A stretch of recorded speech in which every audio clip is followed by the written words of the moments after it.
I would like to welcome you to the second last session of our panel on critical perspectives on participatory budgeting. The topic of this session is strengthening PB research. We are going to be informed about people-powered PB Global Hub research agenda and achievements of the transnational EmPaci project. What you expect is the following, or what you should expect is the following. We will be informed about applied research addressing questions that practitioners care about. That's true for both, for EmPaci and PB Global Hub. Non-academic products creating outputs and communications that are useful for non-academic audiences, and both projects are looking for collaborations, setting goals, and conducting work in diverse teams. We have very interesting speakers today. So on behalf of PB Global Hub, there is Onno and Carolin Hagelskamp. Onno is an assistant professor at the School of Public Economics and Administration at Shanghai University of Finance and Economics, China. She became interested in participatory budgeting while she was doing her PhD study in public administration and policy at Arizona State University, USA. As she is originally from South Korea, she mainly studies participatory budgeting cases in South Korea, particularly in the city of Seoul. More broadly, she is interested in increasing public participation in the government decision-making process so that her research topic includes not only PB, but also non-profit organizations and volunteering. Carolin Hagelskamp is a professor for social science and research methods at Berlin School of Economics and Law in Germany. She was previously Director of Research at the non-profit organization Public Agenda in New York City, where she led research and evaluation studies on PB in the USA and Canada. She's a member of People-Powered Global PB Research Board and currently co-chair of the board. She received her PhD in community psychology from New York University. So no education, former life in public administration or policy or something like that, that might be strengthened. On behalf of the EmPaci team, we have as speaker Ellen Haustein. She is a postdoctoral researcher and lecturer at the chair of Financial Accounting, Auditing and Management Control at the University of Rostock, Germany. She is coordinator and contributor to the European Unit-funded project EmPaci, which we will learn about. Her research focuses on public sector accounting, more specifically on users of accounting and citizen-centered reporting. She studied economics and international business and economics in Germany, Mexico, and the US, and obtained her doctoral degree in management accounting at University of the West of England in Bristol.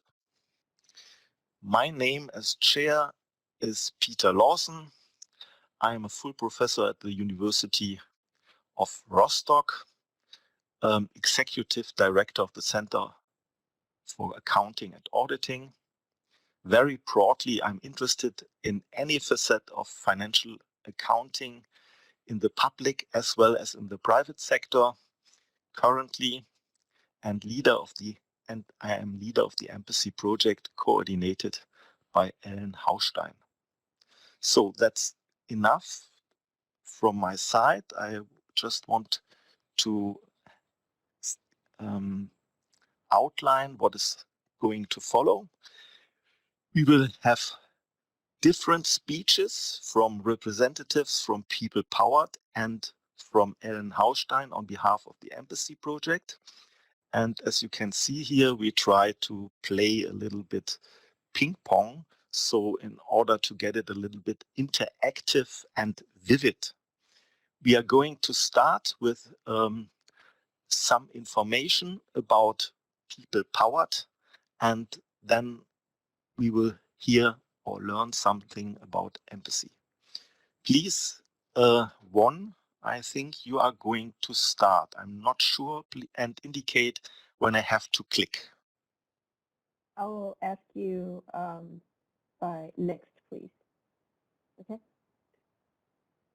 Thank you, Peter. Hi, everyone. This is One Now. I'm glad to be here to introduce our people-powered organization and also the work I've been doing with my colleague research board members. Next, please.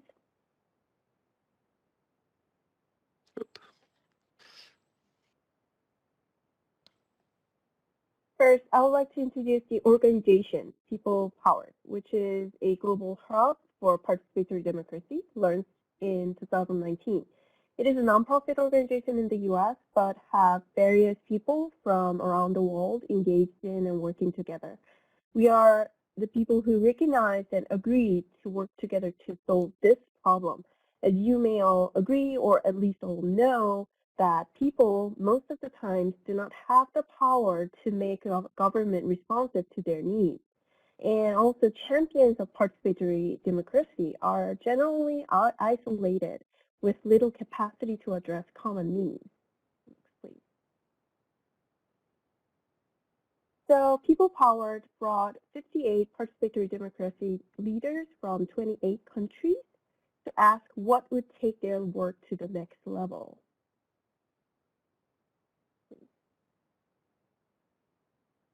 Those participatory democracy leaders thought, first, there are lots of papers, a good amount of literature, like papers or reports, but it is hard to find accessible and relevant guidance. And second, there are good international conferences, but not enough support for solving common problems. And third, there are amazing local champions, but their work is not aligned around shared goals. And we learned that these challenges are greater for people in Africa, Asia, Eastern Europe, and Latin America. Next, please. So People Powered was organized with a mission to expand people's power to make government decisions. How to do that? By supporting organizations and governments that are building participatory democracy around the world. Next, please.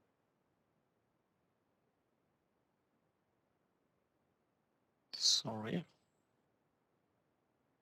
And as a vision, People Powered envision a world where all people and communities have the power to address their needs, uphold their rights, and pursue their dreams through inclusive and responsive government institutions.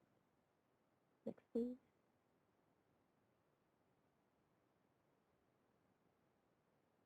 And based on this mission and vision, the main activities of People Powered include these three: sharing resources, building power, and changing policies. Next, please. Here's the link for our resources center that as one of the activities, we focus on sharing resources.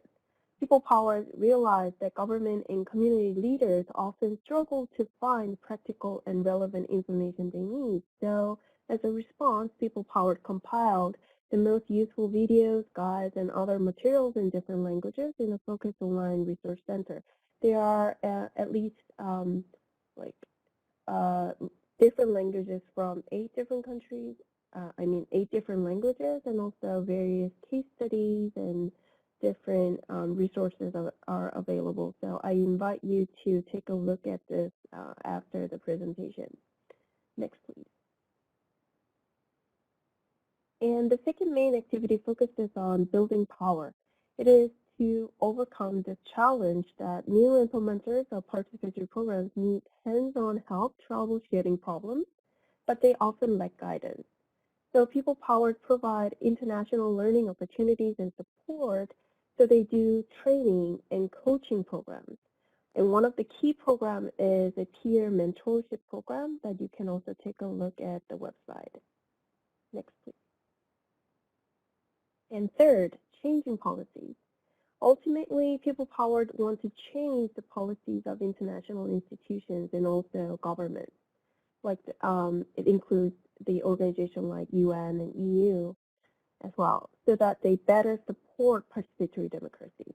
One modest thing that we've done so far is to redirect the focus of global research on PB so that it better addresses the needs of practitioners on the ground.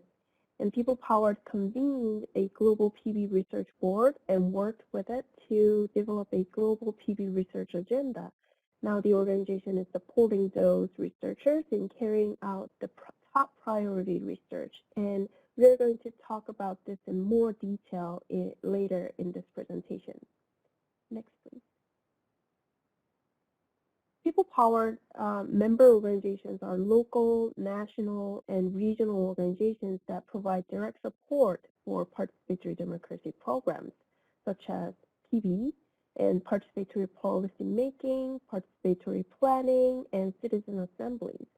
The member organizations may enjoy joint fundraising, peer network, contact opportunities, and increase in publicity as benefits.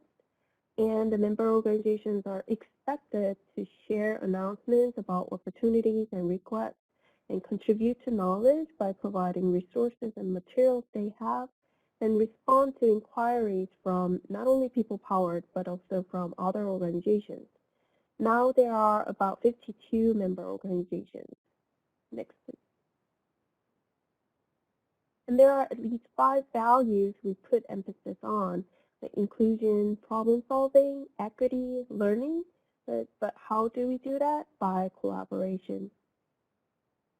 So I would ask for if there's any clarifying question. Next slide, please.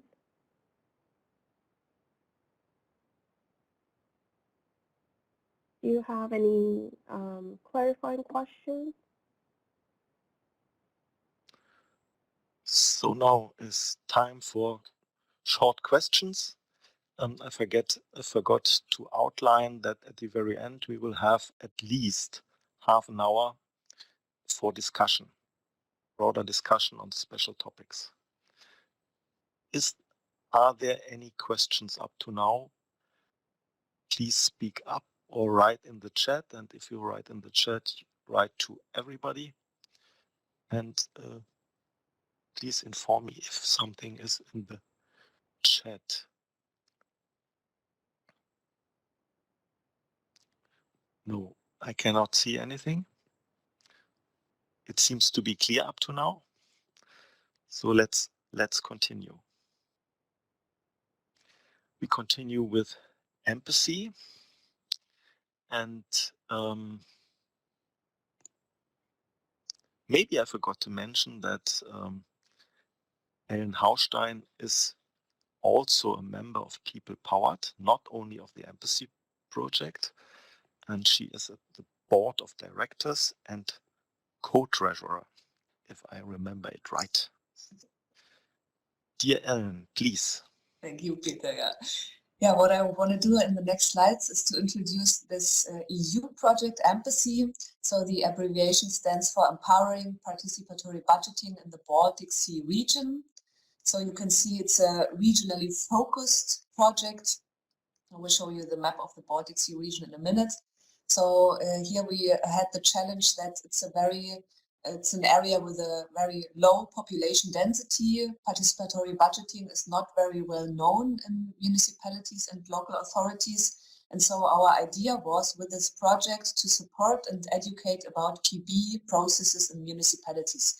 Because we think also with the funding program that we have, that capacity building is key for spreading participatory budgeting, because every country has its own resources, its own knowledge, and we really want to have a transnational approach to spread knowledge about PB.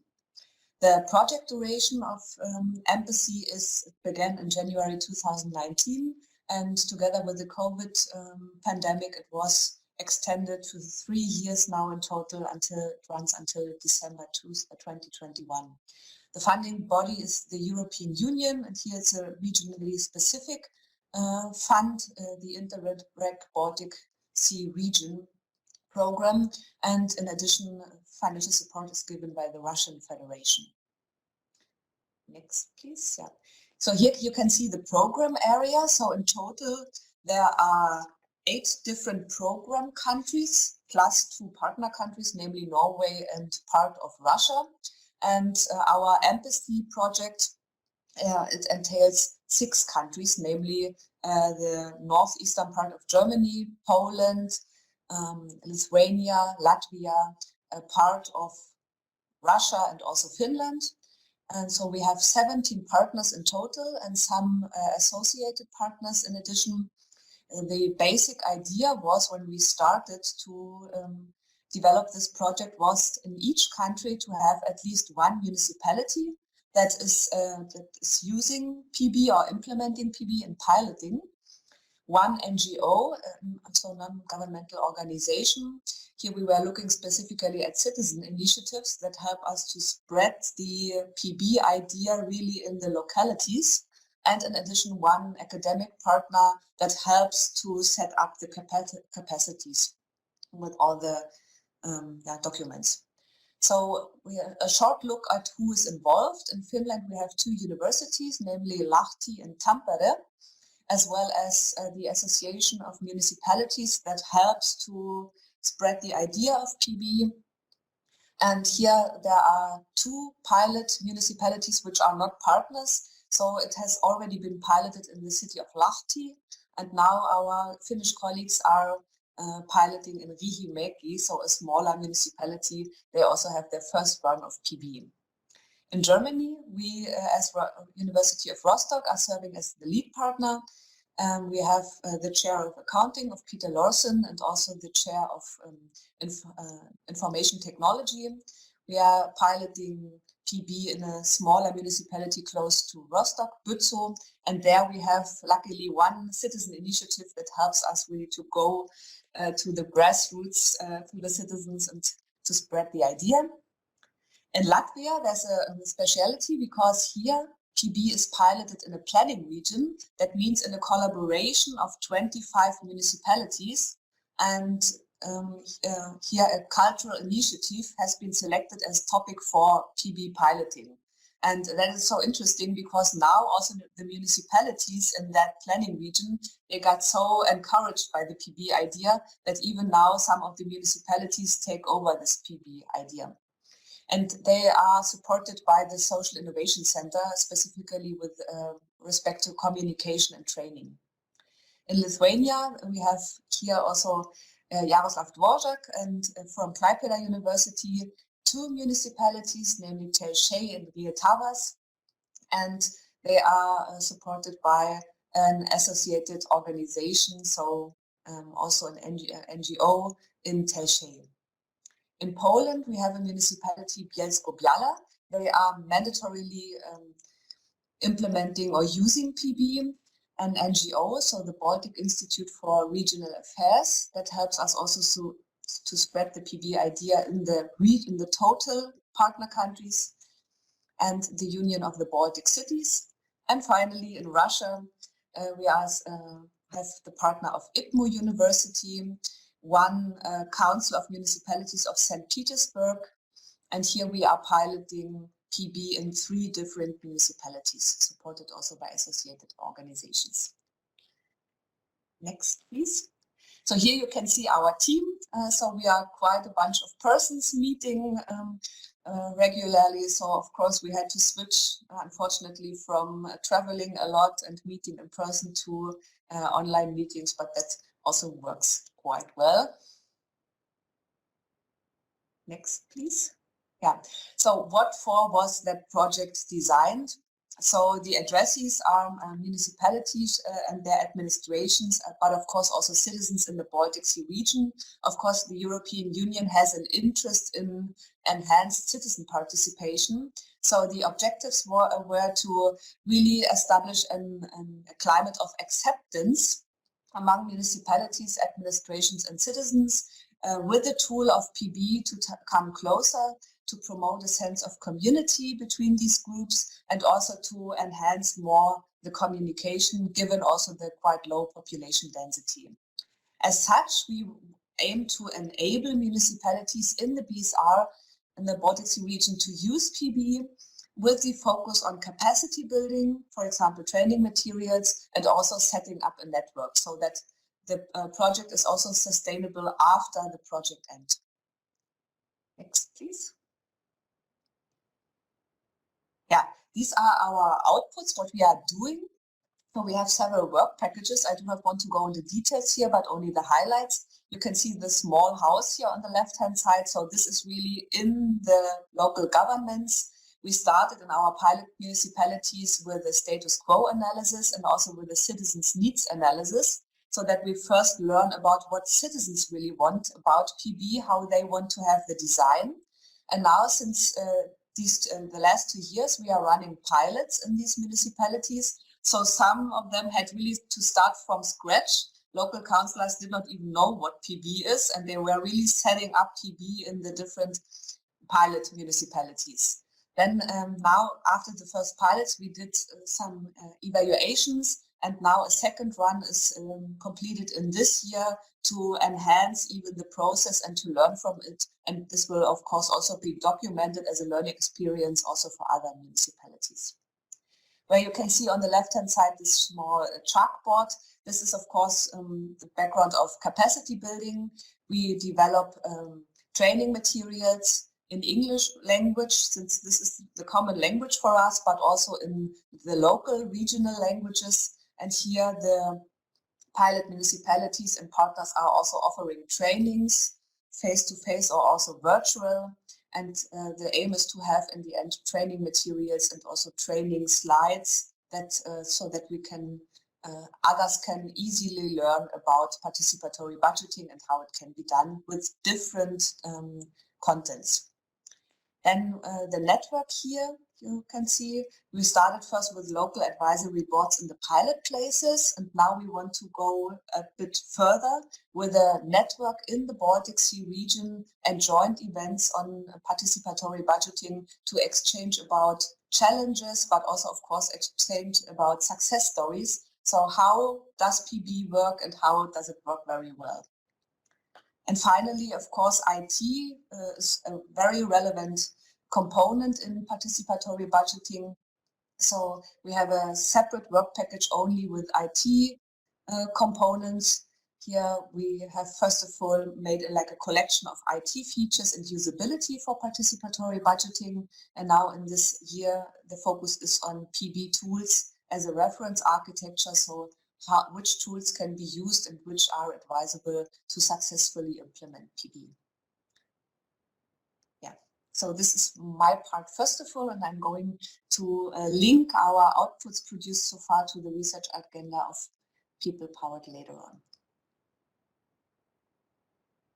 Are there any questions so far? May I, Ellen? I'm just curious. Daniel is speaking. Yeah. I'm just curious. You are speaking about Baltic Sea region, and my understanding of this region seems to be a little bit different, because I recognize you involved also Bielsko-Biała. And Bielsko-Biała is located in Silesia. I mean, very close to the southern border of Poland, which is pretty far from the Baltic Sea region. I understand that Poland is a country which has the sea coast, yeah, but Bielsko-Biała itself is really far away. So how did you get there? This has to do with the program funding. For Germany, only the northeastern part was defined as Baltic Sea region by the program funding, and for Poland, it was the whole of Poland. I mean, this might have also to do with a low funding or an interest of the EU to go deeper into Poland. Okay, now I see. Now I see. Okay, thank you.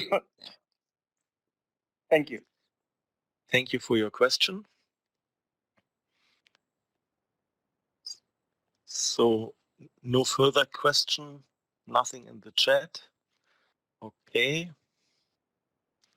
Then we could go further and learn something about the research agenda.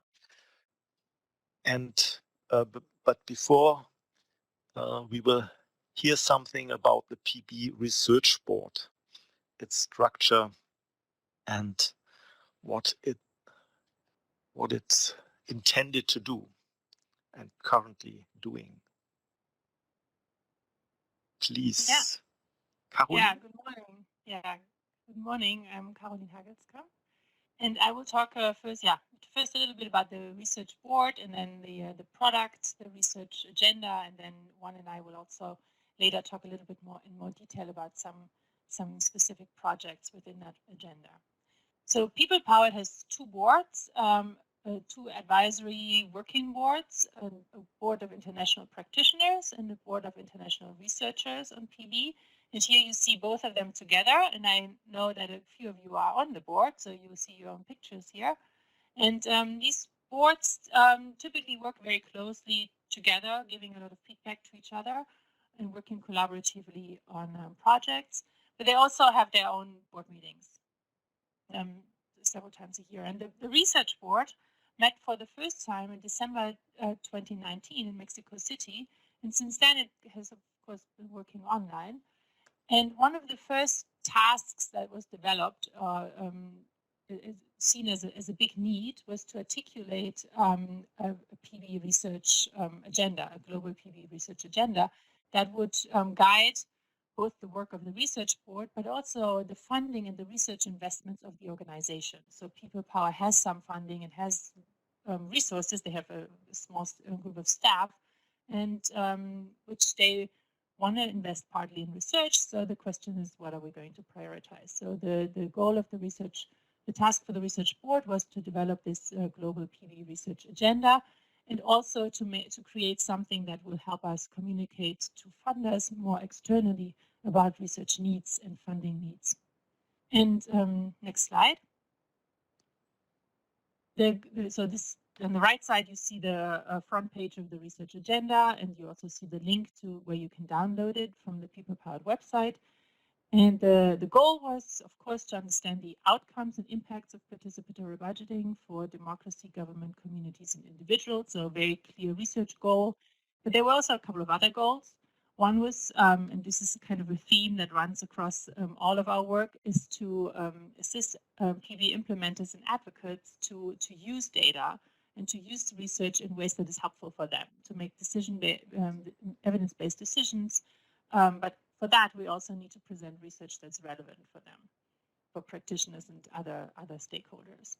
And there's also this the always present theme of we're doing this in order to improve democracy and improve quality of life and to make PB more equitable and more effective.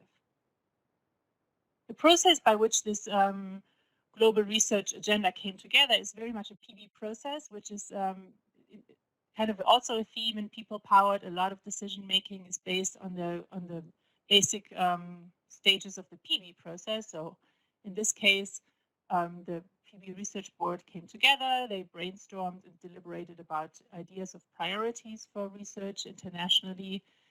They worked in working groups to really articulate and define research priorities. There was a lot of deliberation, a lot of feedback with practitioners. And in the end, the entire research board and the entire practitioners board voted on the priorities. And this is how this came together. So we had a much longer list of priorities, and the top 6 research priorities made it into this document. And there's also a top 6 research infrastructure priorities. So what do we actually need in terms of tools or infrastructure to make this happen? I'm not going to talk about the infrastructure priorities, but I just wanted to mention that they're there. So I will be talking about the 6 research priorities that came out of this process. Slide. I can go one for, thank you. So the very top priority, so that's basically the priority that received the most votes, is this idea of mapping and assessing PB models. It's now called, it's a project that is currently receiving quite a bit of attention in People Powered, and there's extra resources devoted to it. It's now called the PB Playbook. And basically behind this project is doing more research and also developing more instruments for practitioners to make evidence-based decisions on how to design PB. So what are the various models and design choices you have or that are out there, and what do we actually know about their impacts or their even their consequences on outputs? So that's a big priority. The second big priority is large-scale impact evaluations. So that's a very important one that I will be talking a little bit more about too. So many of you're all in the field, so you know we have a lot of research on PB, but we really don't know much about its real impact. So all our hypotheses about impact on well-being, government, governance, and civil sector is mostly still hypotheses, and by making this a priority in the research agenda, we really want to hope to focus researchers' energy on this question, because this is really going to make a big, really going to elevate the work if we can manage to get more evidence, a stronger evidence based on outcomes or lack thereof, or maybe no outcomes or negative outcomes, whatever it is. We need more data on that. So we're really trying to promote that kind of research. It's very difficult, as you all know. So this, yeah, it's not an easy task. Otherwise, it would have already been done. The third priority is around the question of why PB disappears in some places and how it can be more resilient. So it's a comparative study on several places around the world where PB has kind of showed up and gone away. And then the fourth priority is around digital tools, and also an obvious one.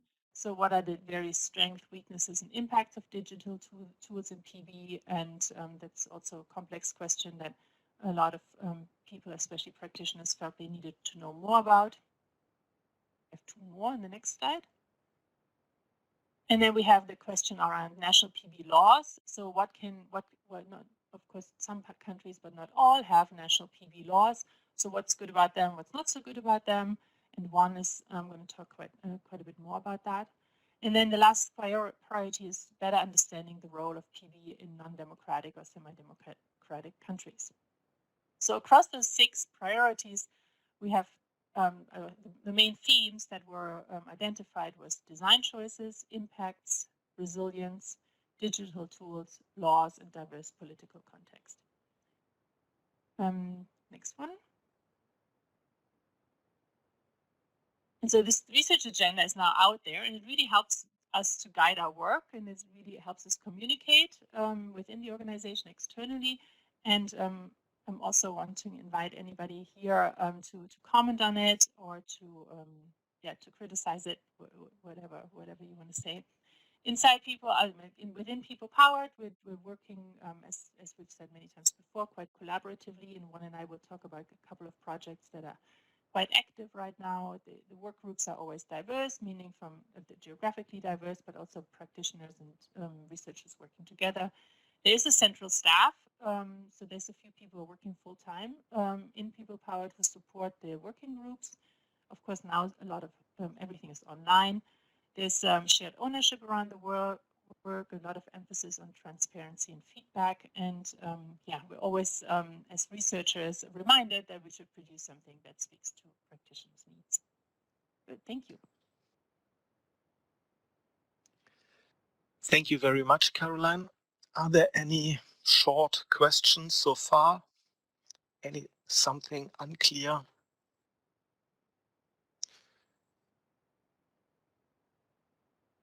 Seems not to be the case.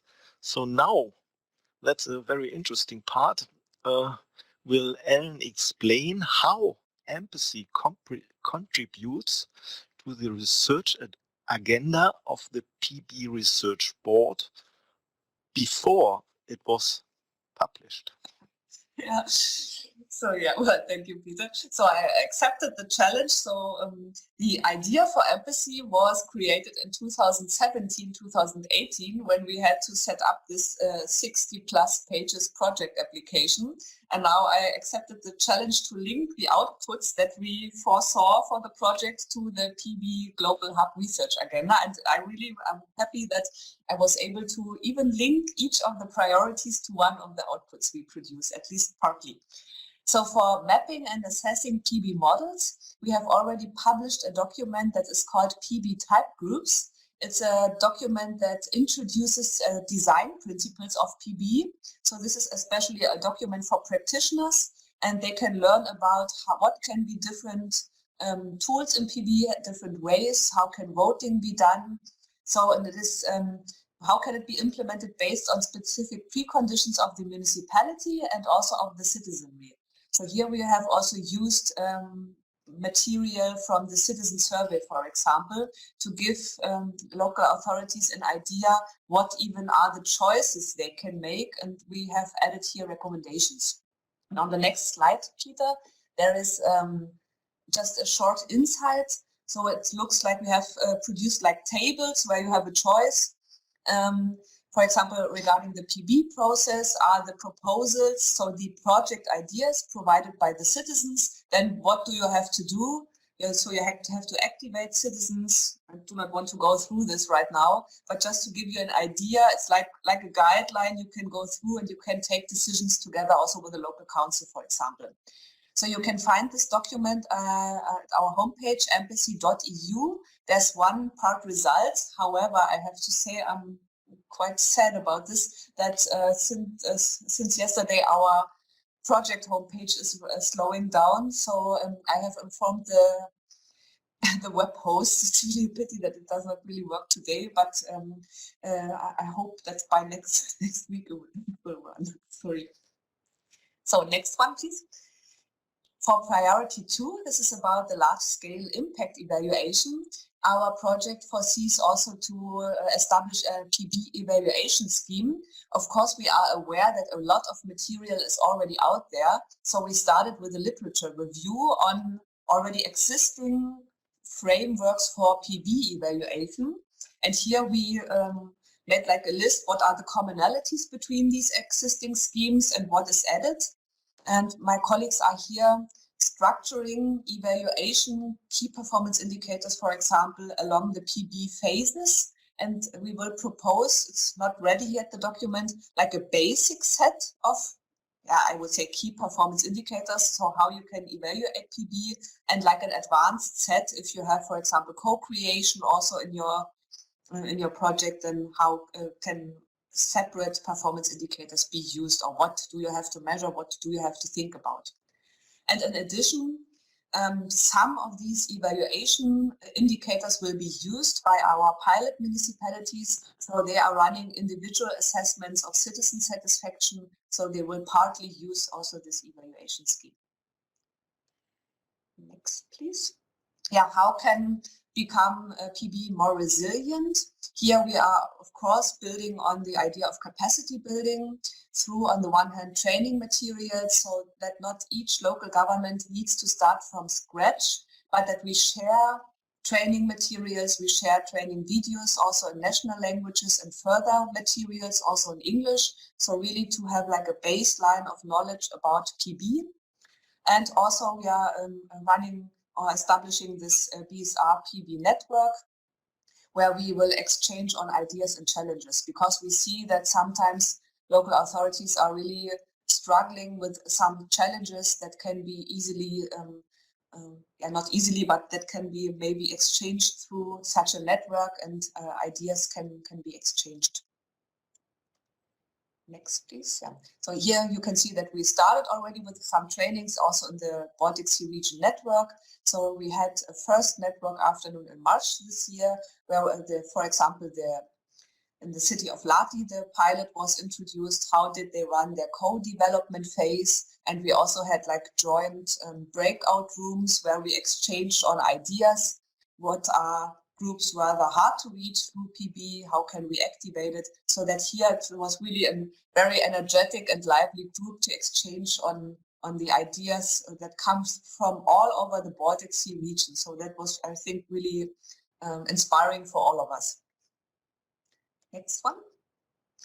About the digital PB tools, we have already completed a so-called PB feature matrix. Here our colleagues made an analysis of 50 different cities for in total 47 usability criteria. So they went through all of the web pages for participatory budgeting of the cities, and they made an analysis of how usable is it from the perspective of the user, of the citizen. And this is already online, also on our webpage on the feature matrix.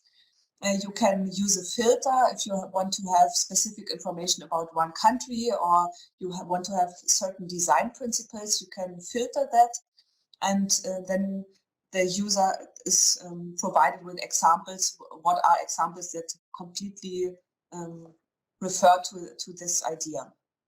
And in addition, what was also already published is a PB usability and IT feature catalog.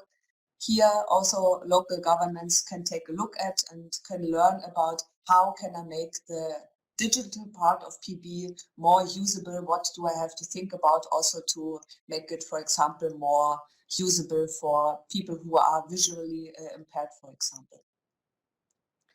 There's a differentiation between musts and nice to have and something in the middle. Yeah. So here's a look at this, a very small look at the feature matrix. So we have used international examples here, not only in the Baltic Sea region.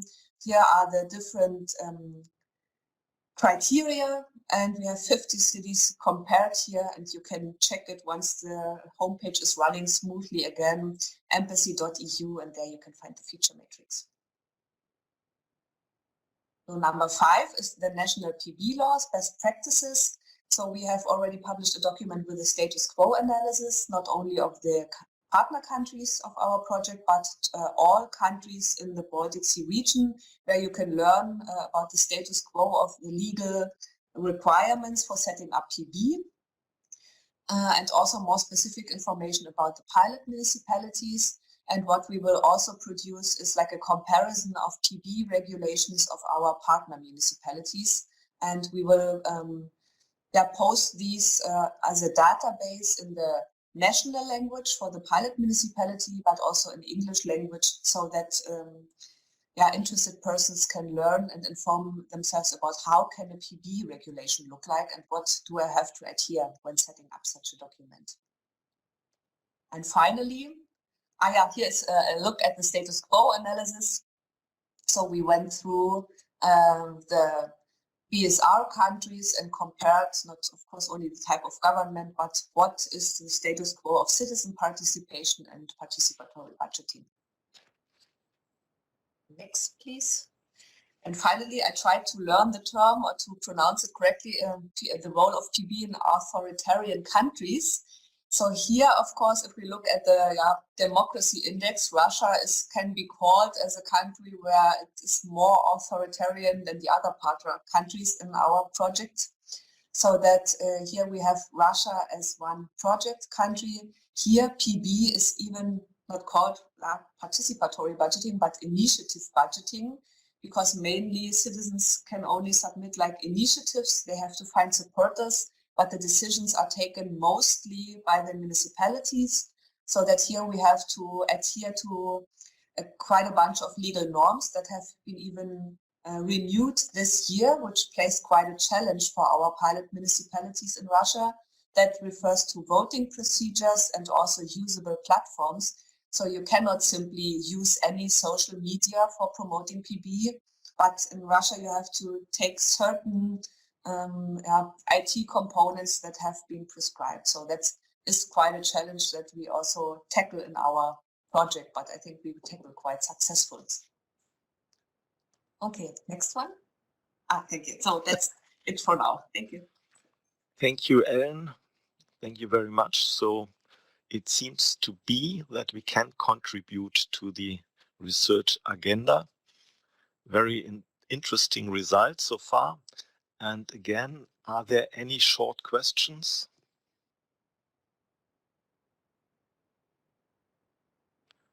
Indeed, it's a pity that we cannot show now the EmPaci homepage as it's really slow. So Peter, may I? Daniel, yes, again, of course. Okay, I have already informed you as well as Ellen and Lotta Maria about our project, which we already started in Slovakia, and we already started also cooperation with the Czech Republic. So I am very much interested in your activities as well as outputs, and I see quite a large room for overlapping and for maybe joint activities in the near future. So I will probably leave it for further discussion, not for now, but I just wanted to highlight it. Nice to know, very interesting to know, and maybe our network will be the right place to collaborate at this point. Thank you. Yeah, definitely there is a room, there is a clear room to collaborate in a very, very interesting way. Yes, so we indicated that the name of the network is still open. We are discussing. The funding body wants to have something with BSR, but it should be broader as we think. So we will find something appropriate in order to get in touch with everyone all over the world. So thank you very much. We will keep this in mind.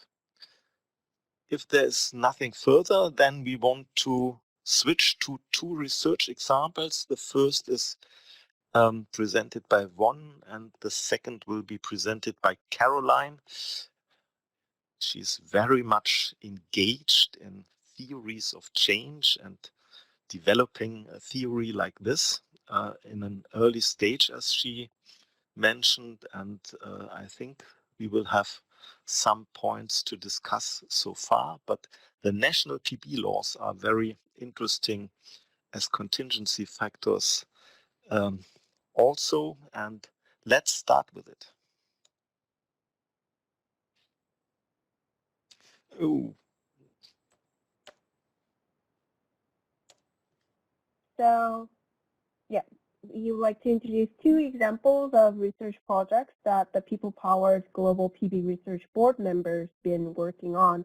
And the two examples are, like Peter just introduced, one, national PB laws, and second, as part of this large-scale impact evaluation, Carolin will talk about PB theory of change.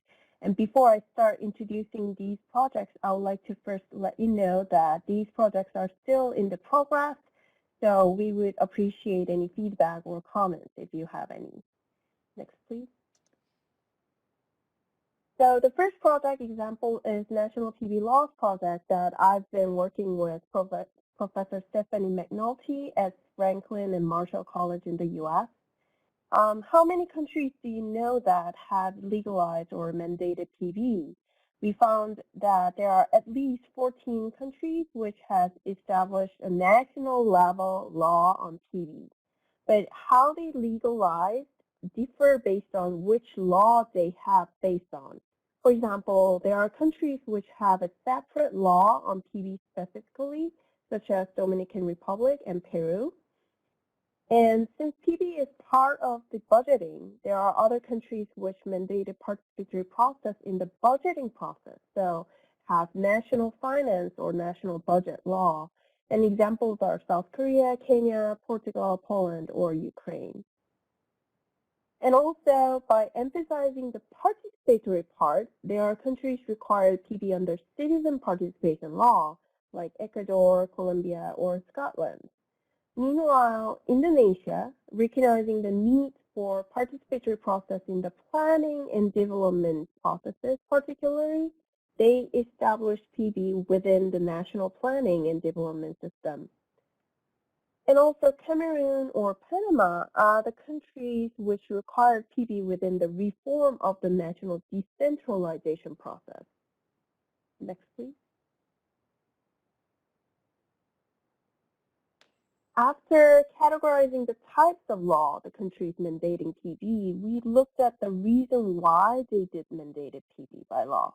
As you know, there are many other countries which implement PB without legalizing it. So we wanted to know what made these countries legalize PB. Basically, we could find that most of the countries consider PB legalization as a solution to national push to increase public participation. Although all faces different contexts, but fundamentally they use the same solution, which is legalization of PB. And by legalizing PB, we could see that they hope to make PB sustainable and stable beyond the tenure of political leaders, because we often see that PB disappears if that willing political leader who adopted PB, if that leader resigns or finishes their terms, PB disappears together. So they expect PB continues regardless of who they have as a political leader in the municipalities by legalizing it. But also there are some countries which had to legalize PB anyways in order to implement such program. It is necessary, according to how it works in their administration system, that they need to legalize it first to implement and make it happen because they need a legal basis for any type of implementation of policy or program. Next, please. So our next step was led to this question, whether those laws can actually guarantee PB. Although they all mandated or required PB under national level law, we could see that implementation of PB is totally a different matter.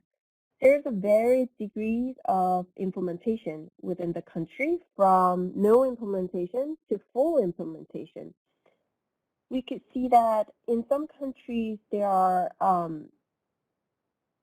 having PB ordinance so that they have implemented kind of a plan for PB, but did not actually implement PB as they were supposed to. And there are more municipalities which implemented PB, but did not actually implement the PB projects, which means the citizens' decisions are not binding. And also in some cases, we could see that the legalization increased administrative burden for the work of practitioners and participants, and also ordinary citizens, because they had to sign more papers, different types of documents, and prepare and submit. And also practitioners had to make sure that those proposals follow the rules, which required them to put more time and effort compared to the previous cycles, which before it was legalized. Next, please. And also we see that in the law frameworks, there are many different ideas about what PB is. Laws may allow implementing different participatory mechanisms, but still call it participatory budgeting. Because, for example, survey, opinion polls, or public hearings are participatory, right? So they call it participatory budgeting because they adopted some participatory mechanisms. They may just have neighborhood level discussions and proposal development or citizen representative committees, but final decisions may depend on local leaders. In this case, if those citizens do not have final decision-making authority, some may hesitate to call it PB. Next, please. So based on the results in the report, we are trying to come up with some recommendations for those who are interested in adopting PB, legalizing PB, or improving their legal framework. There will be a workshop type of seminar we would like to organize in September with the full report about the national PB laws. If you're interested in this topic, please stay tuned to the news from People Power. So you can sign up for that newsletter so that you could participate in the seminar in the future. Now I will turn the floor to Carolin to introduce our second project example. Yes, thank you very much. We also in Germany have the discussion whether we should continue with Bürgerhaushalt or if we should call it Bürgerbudget, participatory budget, and if a youth budget is a kind of PB and so on. There's a lot of thinking about the wording, and the legal requirements, they are very limiting the opportunities to run a basic democratic PB, or they foster it. So it's a very, very important work that you are doing there. Carolin, please. Yeah, thank you. So I will give another little insight into another work group. This is less of a research project. It's more a science communication project that we're taking on, where the goal is to present something beautiful, a really beautiful piece of science communication, possibly interactive. We're working with professionals on that. that represents and communicates PB's theories of change. And of course, here we don't need to reinvent the wheel. The literature is full of hypotheses or theories of change from different disciplines. And the goal here is to bring this literature, this academic literature together, together with experiences and ideas that we have in people powered, and create a piece of science communication that really helps to. You could actually go to the next slide. It's more clear there. So that brings together this literature that helps to create a common narrative around PB's possible impacts across diverse contexts for diverse audiences, and especially non-academic audiences. And here, of course, I'll talk a little bit about it. One of the challenges is to make it not too complex, but also not too simple. And next slide. So, so this is totally work in progress, and we're currently working on Jamboards, and a lot of brainstorming is going on. So I give you a few screenshots from the current Jamboard. For now, we've decided to take this very classic, or I don't know if it's classic, but very well-known logic model approach that some of you will know from evaluation research, that divides program impacts into a program with possible impacts into inputs, activities, outputs, outcomes, and impacts. On the right-hand side, you see how we categorized and grouped the possible impacts of PB taken from the literature. And we have in pink impacts on well-being and on the well-being of people and groups.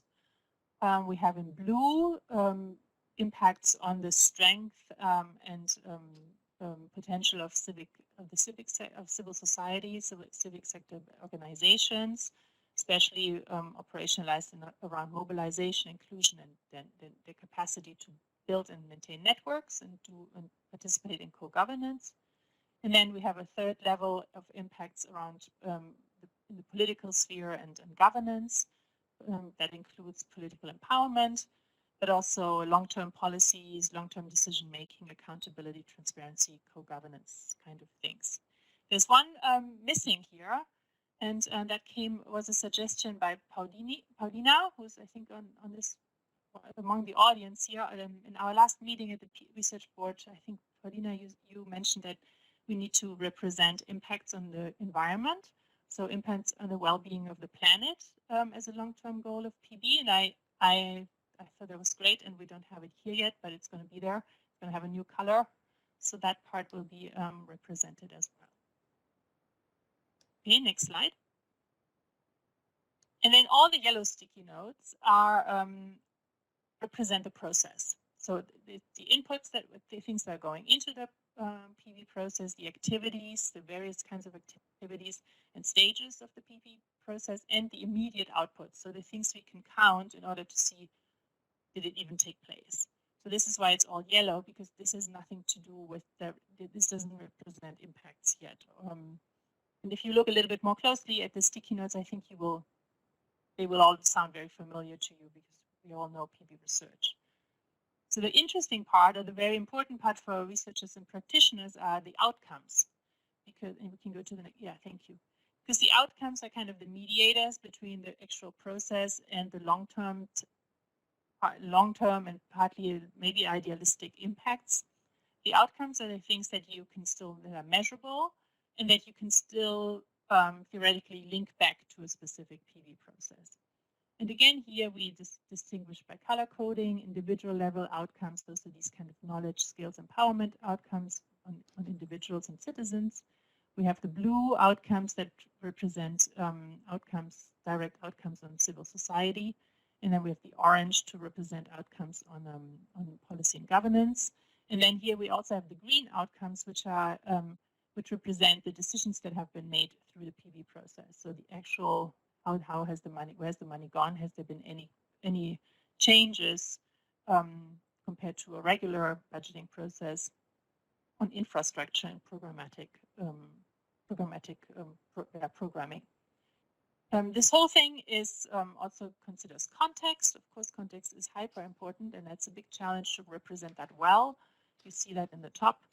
And now the next stage is, so the idea is that through through this, we can basically represent, hopefully, all hypotheses we'll find in the literature should be representable through this base.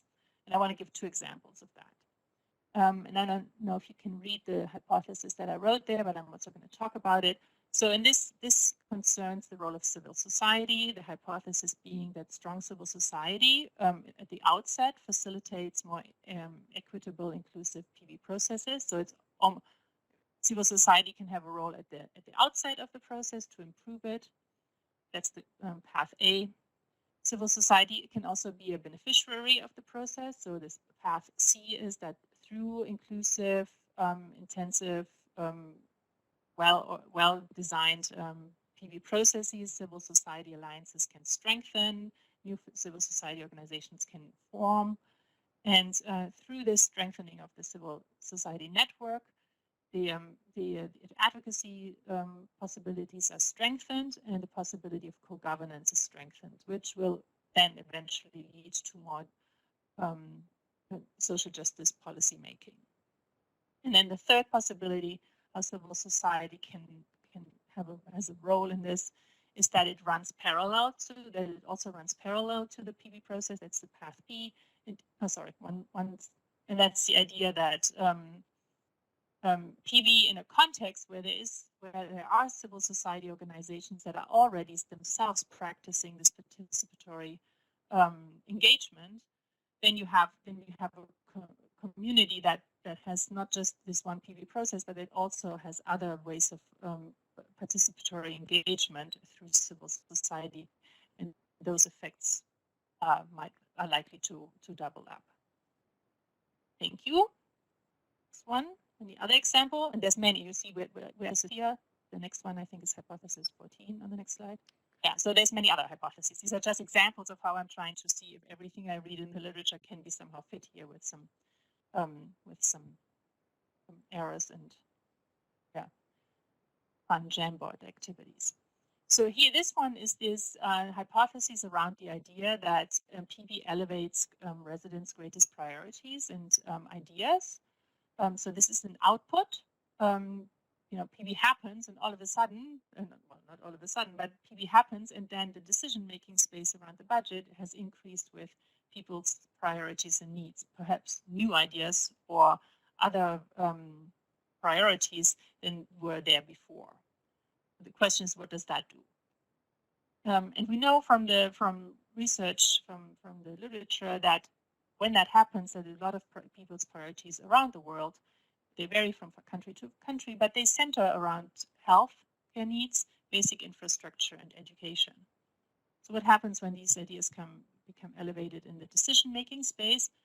There's one path where they directly impact how the money gets spent. There's the green things, so they're going to might impact what's this budget going to be invested on, which can have direct impacts on well-being. But perhaps more sustainable and more durable is this idea that by elevating the voices and ideas of the citizens in this decision-making space, they might also impact how decision makers think about priorities long term, and they might change certain ideas of prioritizing other budgets and other policy decisions. And the whole process really also supports the idea of co-governance, so that these priorities, ideas that are being elevated through PV are not just there for the time of the PV process and then disappear, but that they're becoming priorities that are consistently taking more of a presence in decision making and governance long term. Okay, thank you. Next one.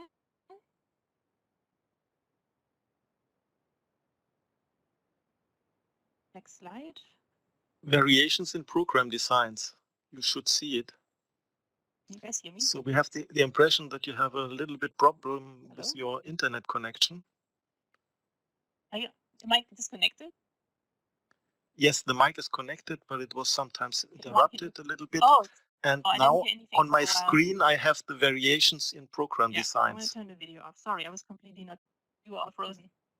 Okay, I don't have them, but it's fine. If you have them and everybody else has them, then here they are. Sorry, variations in program design. So those are also things you will all know about, but those 4 have been highlighted or are being highlighted in the new book from Brian Wempler, Stephanie McNulty, and Mike Haustein. It's forthcoming as the key variations that are really going to most likely influence everything else in the logic model and the theories of change. So some of them being explicit social justice requirements.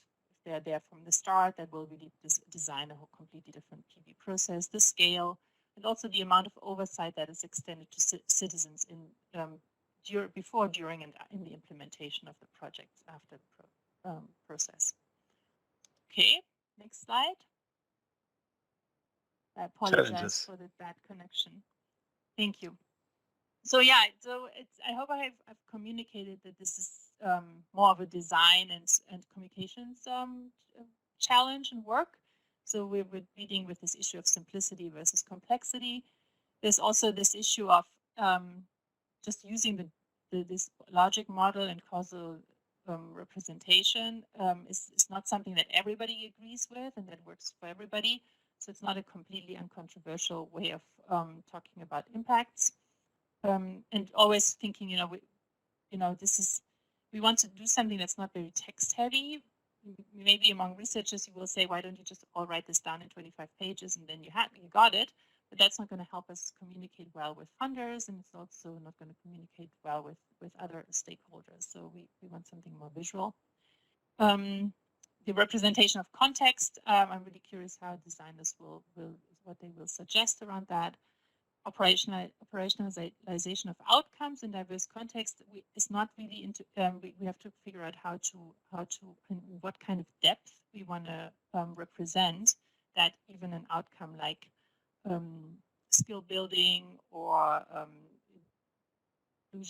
networking or something on the civil society sector might be operationalized quite differently in different countries in different contexts. And then this is also an interdisciplinary work.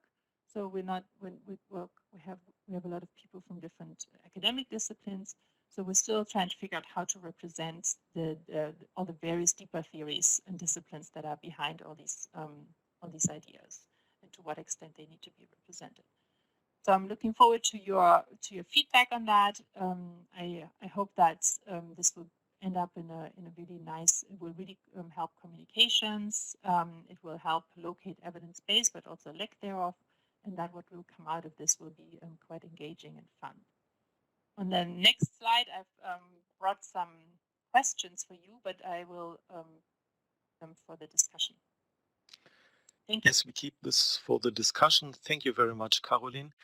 It looks like that you are following logical path and then modeling something.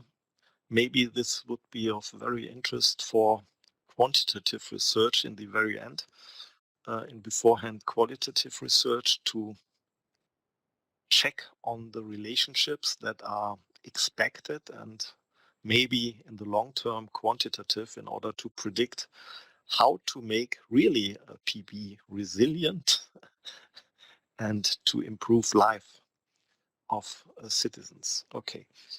Thank you very much for this. This is a very interesting part, a very interesting piece of research. And now I turn again to Ellen.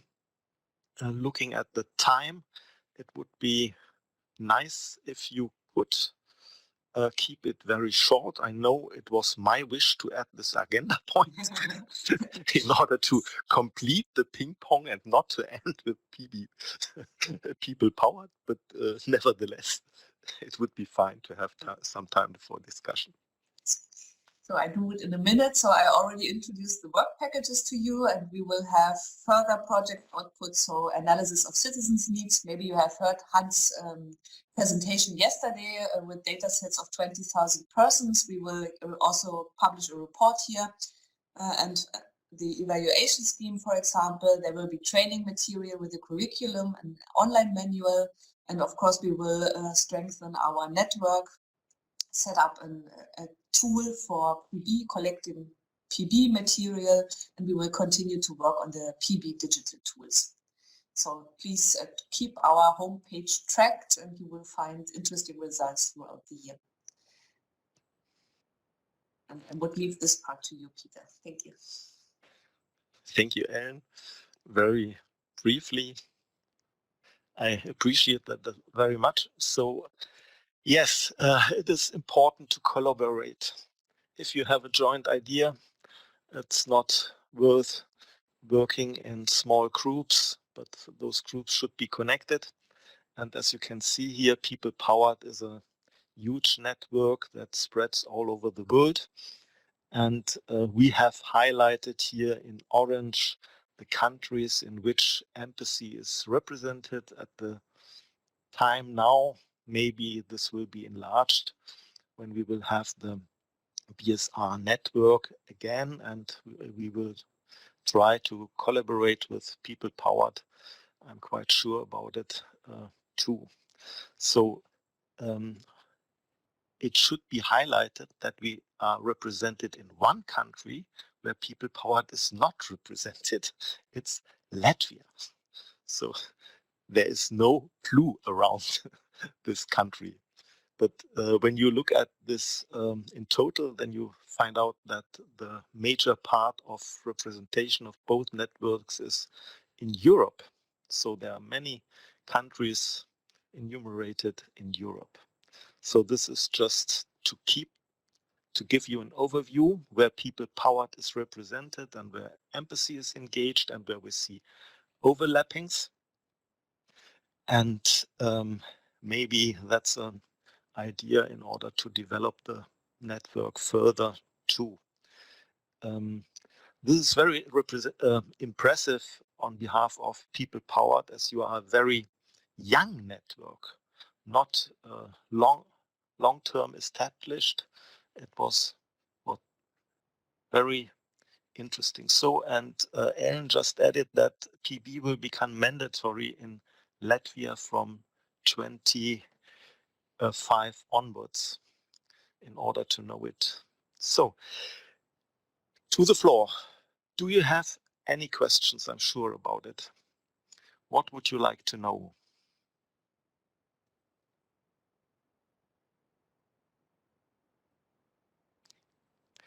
A question to Carolin and one, what are your impressions? Do the PB research topics vary between different parts of the world, or are similar topics studied globally? It's from Lotta Maria. Who wants to answer? One or Carolin? Is the relevance of PB, the interest in your research topics different in different countries? I think both, no? I think there's a lot of things that are being studied very similarly around the world, very similar research interests and questions. I was actually thinking that yesterday when I heard the presentation from Benin. In some ways, it was, of course, a completely different context than, for example, the New York City context that I know so well. And some of the things were exactly the same. And also the findings were exactly the same. Of course, the research interests was very similar. So I see a lot of overlap, but I see also different different folky, different emphases. For example, the inclusion emphasis varies, I think, a bit around the world. I know that in the US and in the Americas, inclusion is a very, very key central part in the implementation of PB and also in the evaluation of it. I don't see that so much in East Germany. I think also in what I know from African countries, there's it's more around trusting government and anti-corruption. Yeah, so it's a bit of both. What do you think, Juan? At least in terms of the interest of the scholars, I see many similarities, but I guess when you see what kind of research we have conducted, maybe it differs based on the different contexts we face. And like Carolyn mentioned, inclusion, I see that it may not be a priority, at least like the country in South Korea, because the society as a whole is pretty much homogeneous, although there are many immigrants coming and the society is now starting to change, but still the majority of the people are South Koreans and they speak Korean language, so inclusion has not been a prioritized issue, like inclusion, I mean. And also, I could see that in the countries like Colombia, like peace building was a focus of PB actually that might be quite different from other contexts as well. So I guess although the interests are quite similar when we look at what kind of research has been done, actually it could really differ based on the context and also the data availability. Yeah, good point. When we discuss about participatory budgeting, we take often in the focus the kind of participation that is possible, and there are classifications from European researchers that make differentiations between pseudo participation. So when you hear and read about participatory budgeting, then you always follow the line of we want to engage citizens, we want to get into contact, we want to work against political disenchantment, we want to empower them to to feel as a part of the community. But sometimes you, nevertheless, although there is this narrative, you have the impression it's a pseudo thing. So sometimes you find initiatives where you run all over the process, but in the very end, no single project has been implemented, although there is a final voting list.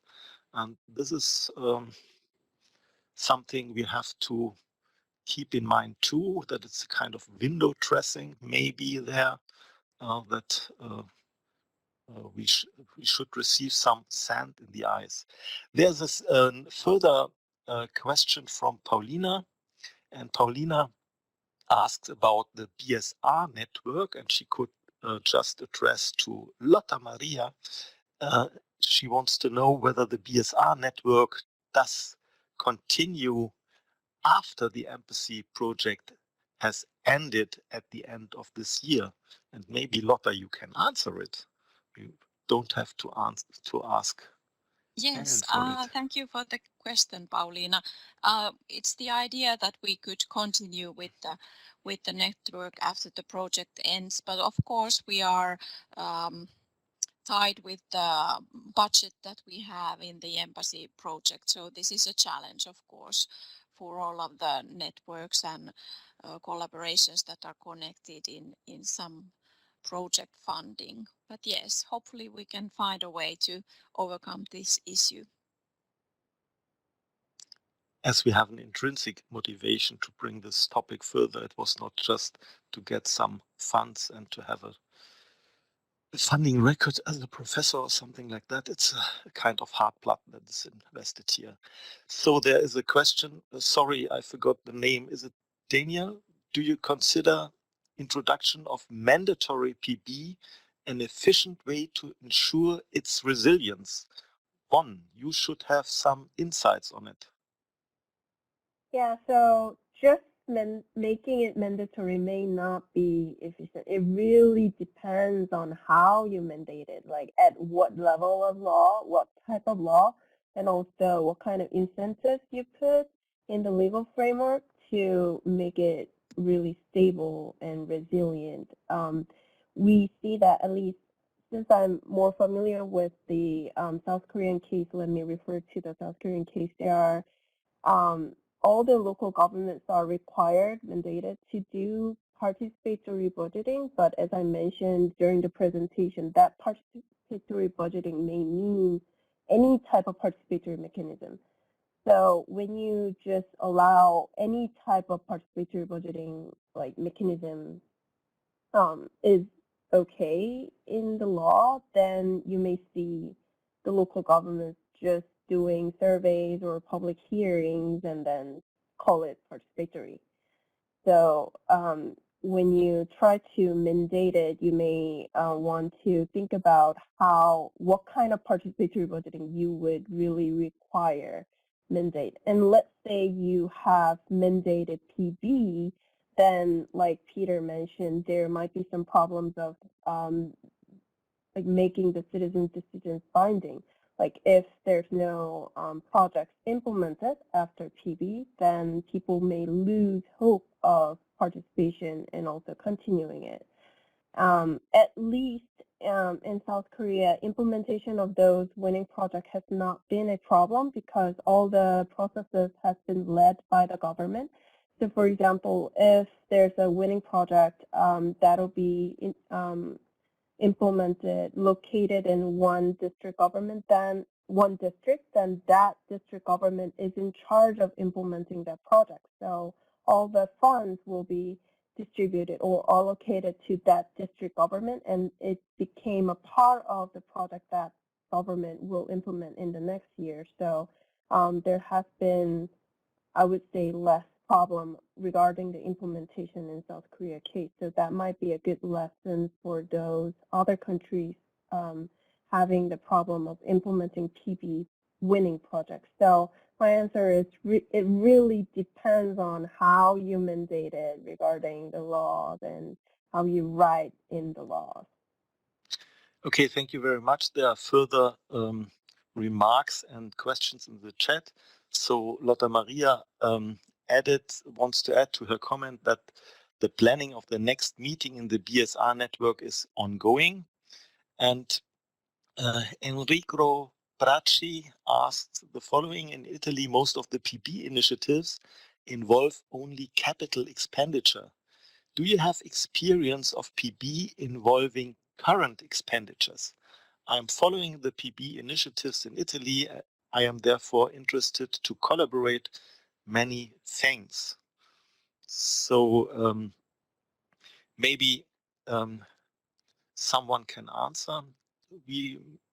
Normally we make the differentiation between those projects and expenditures and also income raising PBs that could be implemented. Who wants to answer to this question here with your expertise? I could say yes. I know that there's I think capital expenditures are a very common budget for PB, but there's other ones. Again, I know best about North America, so I know that there's people experimenting more with programmatic funds now. I think it's a question for the listserv of people powered, especially if you're looking to collaborate with somebody.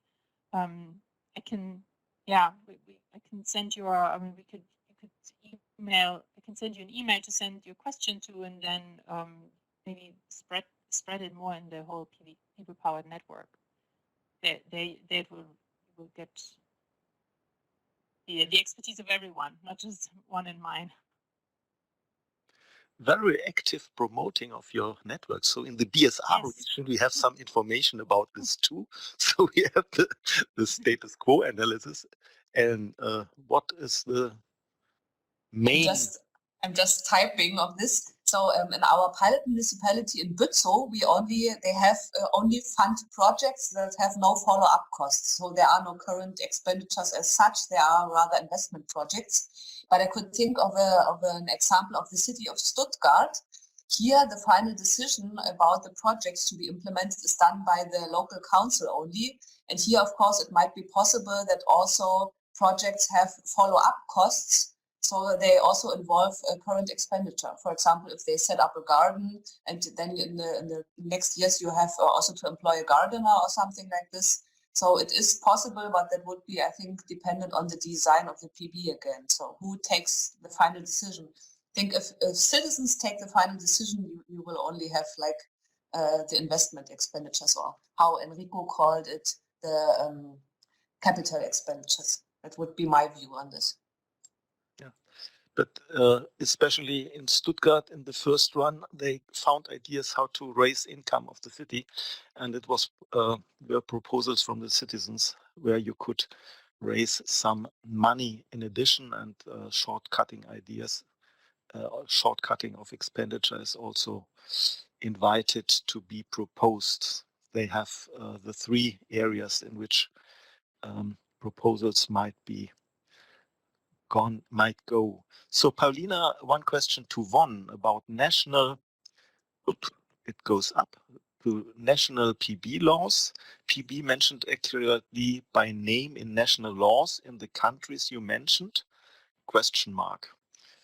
I was just thinking Finland, where it is mentioned vaguely in the Municipal Act, but not precisely, and whether this has an influence on the introduction of PBs. So maybe this is kind of, you have to implement some kind of citizen participation, and some municipalities think that's an invitation to implement PB, others use other tools. What do you think about it? Yes. In the countries I mentioned that we included in the this project accurately has like stated the participatory budgeting. So that was a kind of a keyword for our filtering process, that if they have something like participatory mechanisms, then we didn't include in the our analysis.